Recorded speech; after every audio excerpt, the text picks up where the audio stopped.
present in our surrounding can be classified as pure substances and mixtures.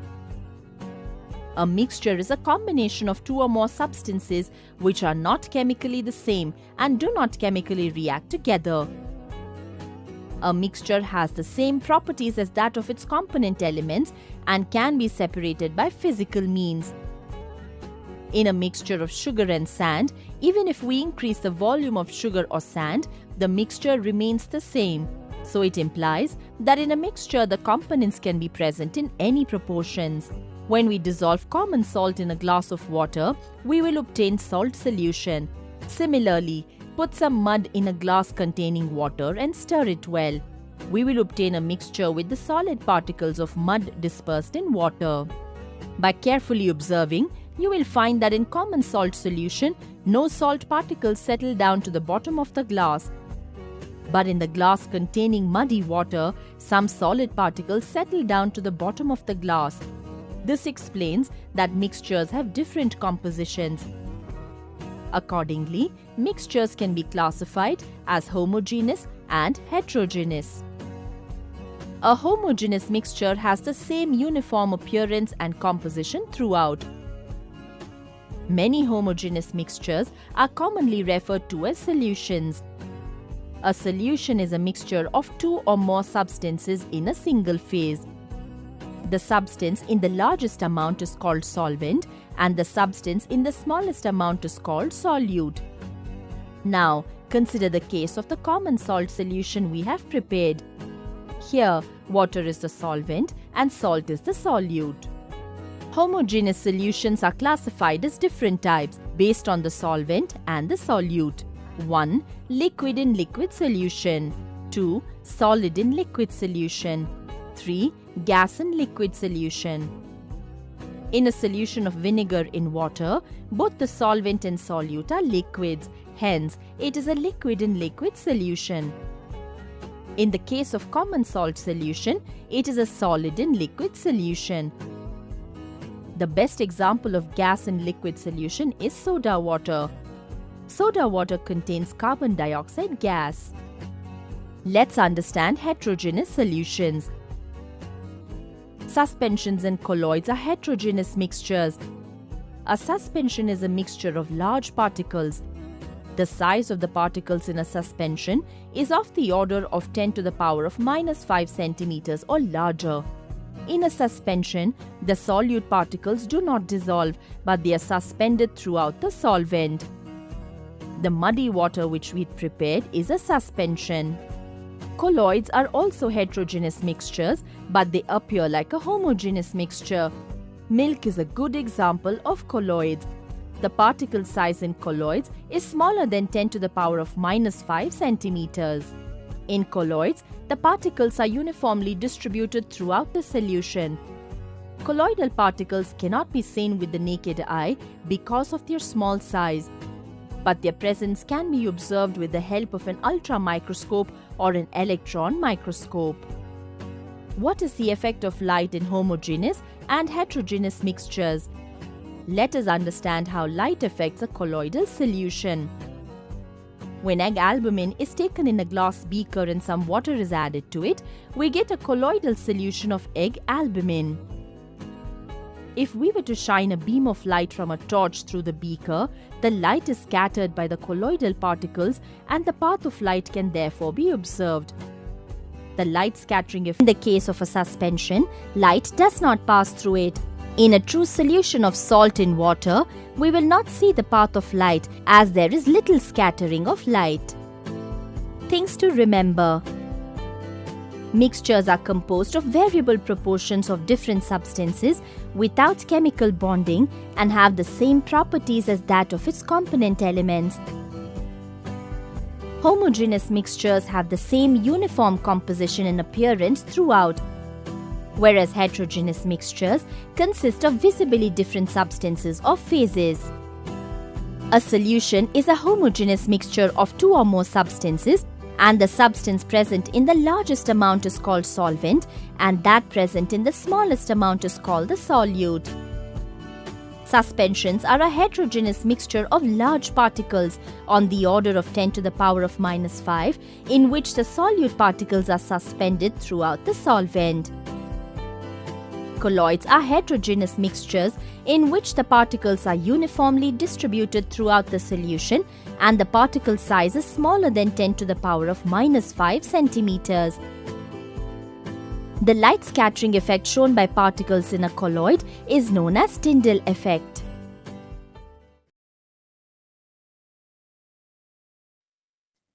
देखो alloy है, उसमें copper और tin है, 20% कॉपर है, 10% टीन है। इन अदर एलॉय, दूसरा जो एलॉय है उसमें कॉपर 93% एंड 4% जो उसमें टीन है। In what ratio should both always be mixed, किस रेशियो में मिलाया जाए इन्हें हमेशा? that the newly formed alloy contains 9% tin and also find the percentage of copper in this. मतलब उसको किस रेशियो में मिलाया जाए, उस रेशियो में मिलाने के बाद जो न्यू एलॉय बनेगा ना, जो मिश्र धातु होगा मेरा, उसमें 9% जो है टीन रहे, ठीक है, 9% टीन रहे। अगर 9% टीन है तो उसके अकॉर्डिंग उसमें कॉपर कितना होगा, ये तुमको फाइंड करना है दोनों में से, ठीक है। मान लेते हैं कि कोई है धातु ए और बी, ठीक है। समझना इस क्वेश्चन को, बहुत बढ़िया क्वेश्चन, ठीक है। 20% कॉपर एंड 10% टीन है। पहले वाले लॉय में जो हम लोग का टीन है वो कितना है, तो वो है 10%। तो कॉपर कितना है इसमें, तो तुम्हारा कॉपर है इसमें 93%, ठीक है। दूसरे वाले जो हम लोग का एलॉय है उसमें बता रहा है कि 4% इसमें मेरा टीन है, ठीक है। Alloy contains 20% copper and 10% tin. 20% copper, 20% नहीं होगा, 90% होगा, 90% होगा इधर, समझे? 20% 90% होगा, 90% कॉपर, ये 90 होगा, 90% कॉपर, ठीक है। और दूसरे वाले में क्या है कि 4% टीन है, तो 93% क्या है मेरा, कॉपर है। बताओ यहां तक किसी को कोई दिक्कत है? क्योंकि मेरे पास टीन है, समझना थोड़ी से क्वेश्चन को, कि मेरे पास टीन है, कॉपर नहीं पता, तो टीन से टीन तो हम निकाल सकते हैं, है ना। दो को मिलाया कि उससे एक नया एलॉय बना, उस नया एलॉय में 9% टीन है, तो दोनों में टीन हमको पता है, और जो न्यू बन रहा है एवरेज उसका टीन हमको पता है कितना है, तो तुम बोलोगे 9% है, ठीक है। अगर इसका रेशियो देखे तो ये आ जाएगा 1 और ये आ जाएगा 5। अब तुम बोलो ये है क्या, 5:1 है क्या? किस चीज का रेशियो है 5:1? तो तुम्हारा जवाब होगा जो 5:1 मिला है ये मेरा मिश्रण का रेशियो है, ठीक है। ये जो 10% टीन है इसका मतलब क्या हुआ, मान लेते हैं कि 100% कोई धातु है, 100% उसमें बहुत तरह का धातु मिला हुआ है, उसमें अगर 10% टीन है, 90% कॉपर है, तो 9-10 100% हो गया। सेकेंड वाले में 4% का इसमें क्या है, हम लोग का टीन है, ठीक है, 4% का हम लोग का टीन है, तो 93% का कॉपर है। इसका मतलब क्या हुआ, टोटल 97%। इसका मतलब ये हुआ कि 3% कुछ और होगा, है ना, 3% मेरा कुछ और आएगा। तो ये जो मेरा 10%, 4%, 90%, 93%, ये जितना भी परसेंटेज है, ये हम लोग को किसको रिप्रेजेंट कर रहा है, किसके अकॉर्डिंग है ये, किसके रिस्पेक्टिव है ये, तो ये हम लोग का जो है मिश्रण के रिस्पेक्टिव है, ठीक है। इसलिए यहां से जो आ रहा है हम लोग का, वो क्या आ रहा है, लिख देते हैं, मिश्रण का रेशियो आ रहा है, मिश्रण का अनुपात, ये आ रहा है हम लोग का मिश्रण का अनुपात। अब जब तुमको मिश्रण का अनुपात पता है, कितना है मिश्रण का अनुपात, तो मिश्रण का अनुपात है 5:1। अब तुमको मेथड हम बताए हुए हैं कि कैसे निकाला जाता है। इन दोनों का डिफरेंस ले लो, दोनों का डिफरेंस कितना है, 3। इसका मतलब है कि 3 को तुमको डिवाइड करना है 5:1। तो पहला क्या हो जाएगा, 3 इंटू 6 इंटू 5, दूसरा हो जाएगा 1 डिवाइडेड बाय 6 इंटू 3, और ये आ जाएगा मेरा 2.5, और ये आ जाएगा मेरा 0.5, 2.5 एंड 0.5, ये आ गया मेरा 2.5 और ये आ गया मेरा 0.5। ये बीच का वैल्यू ही तो पूछ रहा है तुमसे कॉपर का, है ना। जैसे ये बीच का वैल्यू था जो दिया हुआ है, ये बीच का वैल्यू तुम्हारा दिया हुआ है, अगर इस अनुपात में तुम्हारा मिश्रण आ रहा है, चूंकि इसका अनुपात मिश्रण का बदल जाएगा, तो तुम बोलोगे बिल्कुल नहीं, इसका अनुपात कैसे बदलेगा मिश्रण का? इसका अनुपात अगर 5:1 है तो उसका भी अनुपात 5:1 आएगा मिश्रण का। मेरा बात समझ रहे हो कि नहीं? मिश्रण का अनुपात नहीं बदलेगा, उसके अंदर जो डिफरेंट डिफरेंट टाइप्स का हम लोग का, जैसे कॉपर है, एलॉय में कॉपर है, टीन है, और भी कुछ होगा जो मिला हुआ होगा। ठीक है, तो जो रेशियो यहाँ सेम रेशियो वहां पर भी आएगा, तो इन दोनों रेशियो के इनका डिफरेंस लेके इनको बांट दिया। ठीक है, ज्यादा करें कम कौन है? ये, और हम लोग का ये है 90 और ये ज्यादा है, इसको जोड़ देंगे यहाँ पर 2.5 है, इसका वैल्यू क्या आ जाएगा हम लोग का 90.5%। इसका मतलब ये हुआ कि जो नया हम लोग का जो धातु बनेगा उसमें कॉपर का परसेंटेज 90.5% होगा। समझ में आया कि नहीं आया बताओ? क्लियर हुआ कि नहीं कि 5:1 वहां क्यों लिखे हैं? एक बार बनाओ, और ना समझ आए तो फिर पूछना, हमसे फिर बताएंगे। ठीक है, बताओ आगे बढ़े कि नहीं बढ़े?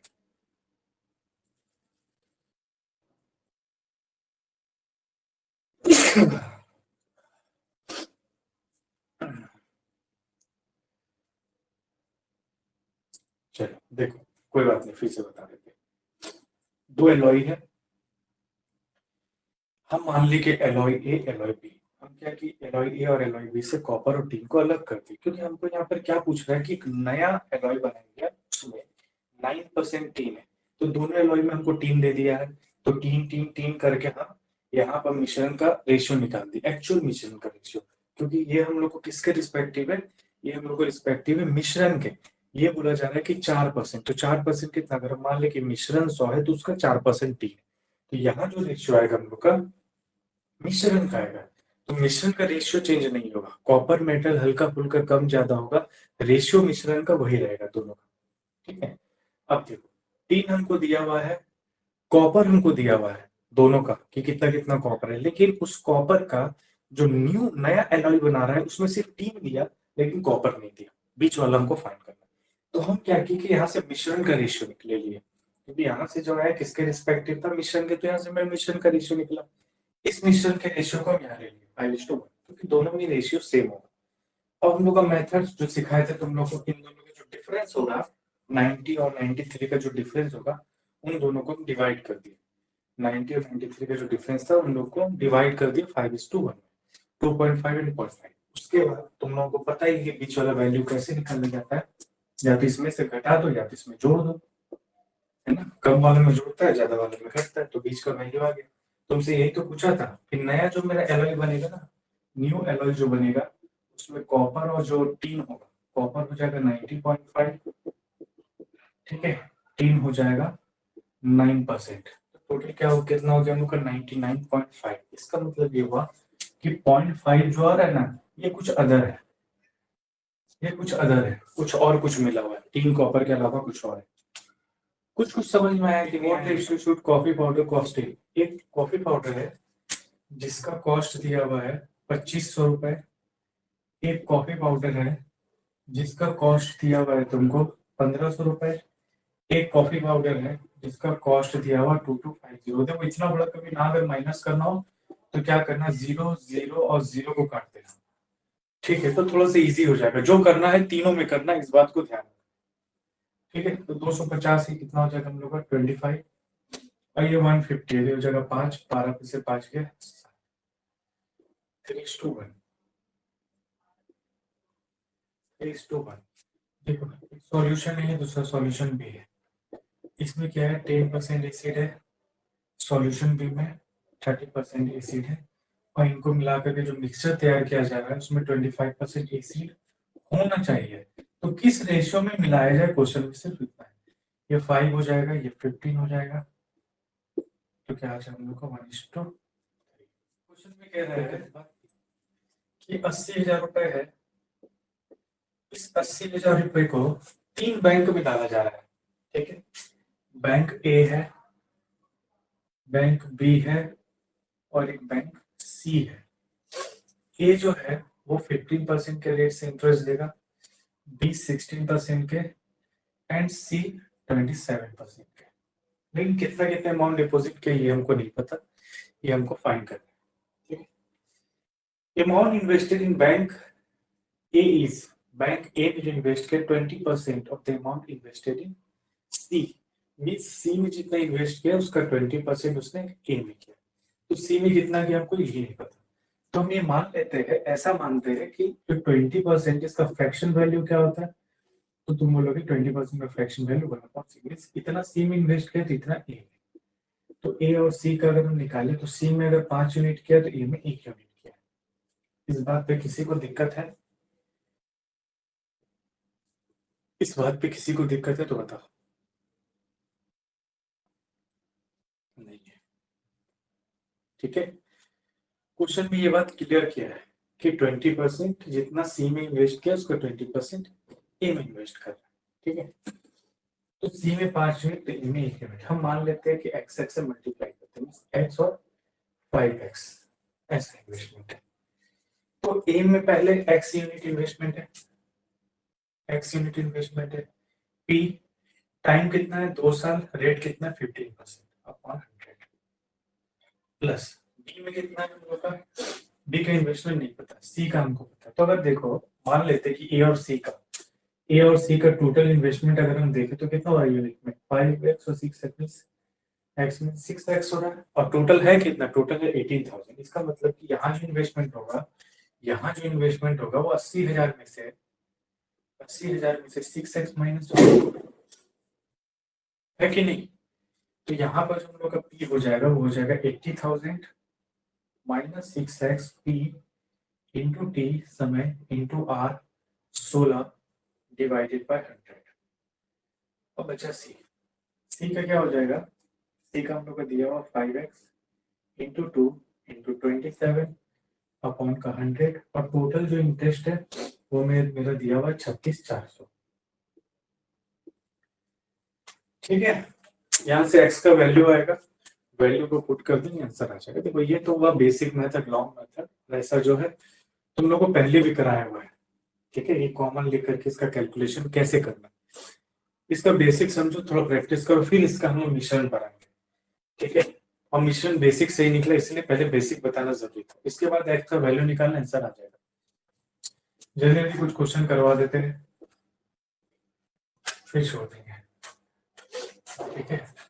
बैंक ए, बैंक बी और बैंक सी तीनों में बांटा जा रहा है, ठीक है। क्वेश्चन में कह रहा है कि टोटल इंटरेस्ट जो इसे कमा रहा है एक साल में, एक साल में कमा रहा है ना, ये 12% पर दे रहा है, ये 16% है, और ये भाई 18% है, ठीक है respectively. End fund on the side 10,180 in 1 year, एक साल। If the amount invested in bank A was 31 71 71 से 3/7 है ना, इसका फ्रैक्शन वैल्यू क्या हो जाएगा, 71 3/7 का जो फ्रैक्शन वैल्यू होता है 5/7, ठीक है। ये was 5/7 of amount invested in bank C, means bank C में जितना इन्वेस्ट किया है ए जो है उसका 5/7 में, इसमें अगर 7 है तो इसमें 5 है, यही है। अब हम क्या करते हैं, दोनों में x लगा देते हैं, 5x and 7x। अब आगे तुम लोगों को पता है क्या करना है, एक साल का है, 5x अमाउंट है, 12% के रेट से इंटरेस्ट है, डिवाइडेड बाय 100 प्लस सी का बात करें तो बी का क्या हो जाएगा, 5 और 7 12x मींस टोटल है कितना हम लोग का, टोटल है हम लोग का 65,000, इसमें से कितना यूनिट चला गया 8x का, तो हम लोग का यहाँ पे बचा मूलधन 8x p इंटू टी समय कितना 1, आर कितना 16 डिवाइडेड बाय 100 प्लस, इसमें अगर हम देखेंगे तो ये 7x का p into T into R, R कितना 18 divided by 100 is equal to कितना 10180, ठीक है। इसको सॉल्व करना है, mixture of water and milk, एक दूध वाला है, उसने दूध और पानी को मिला दिया, ठीक है। अगर दूध और पानी को मिलाता है तो क्वेश्चन में कह रहा है कि उसमें जो मिल्क है, क्या है मिल्क, जो मिल्क है वो 80%, इसका मतलब जो बाकी बचा 20% वो क्या हुआ, तो तुम बोलोगे वो वाटर है ना। तो वाटर कितना है इसमें 20%, वाटर कितना है इसमें 20% इन 50 litre of such a mixture, 50 litre mixture का क्या वैल्यू है, 50 लीटर मिक्सचर का क्या वैल्यू 50 लीटर, 50 लीटर का मिक्सचर है जिसमें वाटर है 20%। अब बात को बहुत अच्छे से समझना, how many litres of water is required to increase the percentage of water to 50%। अब क्या बोल रहा है कि इसी में जिसमें 80% दूध है उसमें तो 20% पानी है 50 लीटर में। बोल रहा है कि और कितना पानी मिलाया जाए जिसमें उसमें पानी 50% हो जाए। इसका मतलब एक मिक्सचर अगर हम और ले यहाँ पर तो यहाँ पे पूरा 100 का 100% पानी होगा। ये होगा कि नहीं होगा बताओ? 100 का 100% पानी होगा कि नहीं? मान लेते हैं, ऐसा मान लेते हैं कि तुम्हारे पास दूध का एक केना है, ठीक है। उस केना में 4 लीटर, हम मान लेते कि 4 लीटर उसमें तुम्हारा 4 लीटर दूध है तो 1 लीटर पानी है, ठीक है। ऐसा मान लेते 4 लीटर दूध 1 लीटर पानी। अब तुम गए, दूध नहीं पूरा हो रहा, तुम बोल रहे कि इसमें हम जो है बढ़ाएंगे, ठीक है, इसमें हम बढ़ाएंगे और ज्यादा दूध को बढ़ाएंगे तो दूध टोटल 5 लीटर है ना, इसको हम 6 लीटर बनाएंगे। कितना बनाएंगे? इसको हम 6 लीटर बनाएंगे। जिसके कारण 6 लीटर नहीं, मान लेते 8 लीटर बनाएंगे, ठीक है। 4 है, 3 लीटर पानी और मिला के 8 लीटर बनाएंगे। इसका मतलब ये हुआ कि 50% दूध हो जाएगा और 50% जो है तुम्हारा यहाँ पर वो पानी हो जाएगा। तो इस कंडीशन में जब उसमें तुम पानी डालोगे तो जो लीटर होगा, जो 3 लीटर होगा, वो पूरा का पूरा पानी होगा कि नहीं होगा? वो पूरा का पूरा पानी होगा कि नहीं? जो दूध में मिलाओगे, दूध को बढ़ाने के लिए पूरा का पूरा पानी होगा कि नहीं? इसीलिए सेकंड वाला सिर्फ और सिर्फ मिक्सचर जो आएगा ना, सेकंड वाला जो मिक्सचर होगा सिर्फ और सिर्फ पानी होगा। मिक्सचर तो बोला जाएगा इसको, लेकिन वो सिर्फ और सिर्फ पानी होगा। बात समझे कि नहीं कि 100% पानी कैसे आया? क्योंकि पूरा दूध में जो 1 लीटर पानी था उसको 8 लीटर बनाने के लिए ना और पानी ही मिला रहा है और कुछ नहीं मिला रहा। सेकंड कंटेनर में सिर्फ और सिर्फ पानी मिला रहा है, जिसके कारण अब वो 50% जो है वाटर में बदल गया। बात समझे? अब 100 में से 50 माइनस करेंगे 50 हो जाएगा, इसमें से माइनस करेंगे 30 आ जाएगा, 0 से 0 कट गया। 5 रिप्रेजेंट कर रहा है 50 को, तो 1 रिप्रेजेंट करेगा 10 को, इसलिए 30 रिप्रेजेंट करेगा 30 लीटर को। तो आंसर हो जाएगा 30 लीटर। एक बार बताओ कि ये बात समझ में आया कि नहीं आया?